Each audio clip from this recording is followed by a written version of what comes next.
বিসমিল্লাহির রহমানির রহিম। Welcome back to my channel Mohona's walls. আশা করছি বন্ধুরা অনেক বেশি ভালো আছো। আল্লাহর রহমতে আমি অনেক অনেক বেশি ভালো আছি।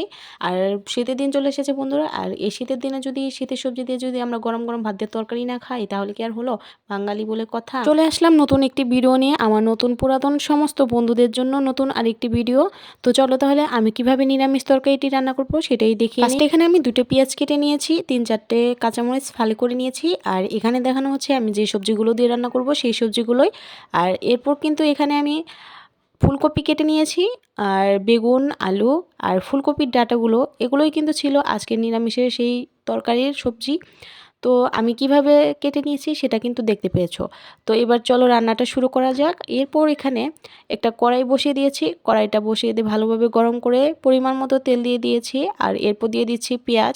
এরপর আমি পেঁয়াজগুলো ভালোভাবে ব্রাউন কালার করে ভেজে নেব। আর ব্রাউন কালার হয়ে আসলেই আমি এখানে কেটে রাখা কাঁচামরিচগুলো দিয়ে দিব।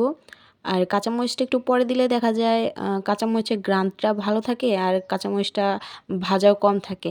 তো কাঁচামরিচটা আগে দিলে এটা হচ্ছে ফ্লেভারটাই নষ্ট হয়ে যায়। তো এরপর এখানে আমি নিয়ে নিয়েছি 1/2 চা চামচ হলুদের গুঁড়ো, 1/2 চা চামচ ধনিয়া গুঁড়ো, 1/2 চা চামচ জিরে গুঁড়ো, 1 চা চামচ মরিচের গুঁড়ো, স্বাদ মতো লবণ। এগুলো আমি এরপর দিয়েছি। আর এরপর দিয়ে দিচ্ছি রসুন পেস্ট 1/2 চা চামচ।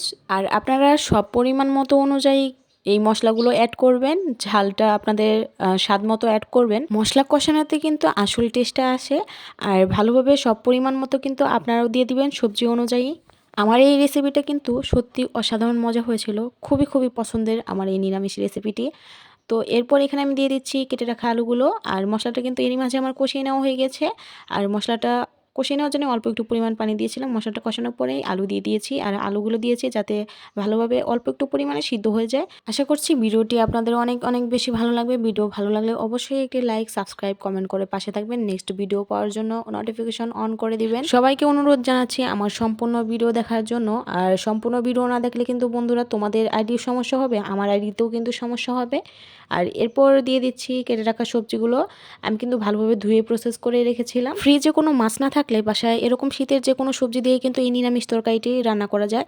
আর এই তরকারিটা কিন্তু অনেক মজার। আর তরকারি বেশি কষালেই কিন্তু বেশি মজা লাগে। তরকারির মশলা যেরকম কষাতে হয় সময় নিয়ে, তেল ছেড়ে দিলেই কিন্তু বোঝা যাবে যে মশলাটা কষানো হয়ে গেছে। সেরকম এই সবজিগুলোও যদি বেশি কষানো হয় তাহলে কিন্তু হচ্ছে অনেক অনেক বেশি মজা লাগে। বন্ধুরা তোমরা যদি বাসায় এই রেসিপিটা ট্রাই করো অবশ্যই কিন্তু আমাকে একটু কমেন্ট করে জানাবা আসলে খেতে কেমন হয়েছিল, তোমরা কিভাবে রান্না করেছো। এরপর আমার সবজিগুলো কষানো হয়ে গেছে, পরিমাণ মতো আমি ঝোল দিয়ে দিয়েছি। আর তোমরাও সবজি অনুযায়ী ঝোলটা কিন্তু দিয়ে নিবে। পরিমাণ মতো ঝোল দিয়ে আমি ঢাকনা দিয়ে দিয়েছিলাম। আর এরই মাঝে আমার 50% সবজিগুলো সিদ্ধ হয়ে এসেছে, আর 50% আমি আবারও ঢাকনা দিয়ে সিদ্ধ করে নিব। যারা এই সবজির ডাঁটাগুলো একটু শক্ত শক্ত খেতে পছন্দ করো তারা অল্প সময় রান্নাটা করে নেবে। আর এরপর কিন্তু আমার রান্নাটা শেষ। আর রান্নাটা হয়ে গেলে এখানে আমি কিছু ধনিয়া পাতা দিয়ে দিয়েছি। যারা তোমরা ধনিয়া পাতার ফ্লেভারটা পছন্দ করো তারা ধনিয়া পাতাটা কিন্তু দিয়ে নিবে। আর এই ধনিয়া পাতা কিন্তু রান্নার টেস্টটা কিন্তু দ্বিগুণ আরও বাড়িয়ে দেয়। সত্যি বলতে এই নিরামিষ তরকারিটা কিন্তু গরম গরম ভাতের সাথে অনেক অনেক মজা খেতে। আর রান্নাটা শেষ হওয়ার পর আমি একটা বাটিতে সার্ভ করে নিয়েছি।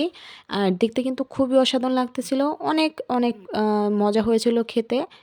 আশা করছি ভিডিওটা অনেক বেশি ভালো লাগবে। আজকে তাহলে এখানেই বিদায় নিচ্ছি। ভালো থাকবে বন্ধুরা, আল্লাহ হাফেজ।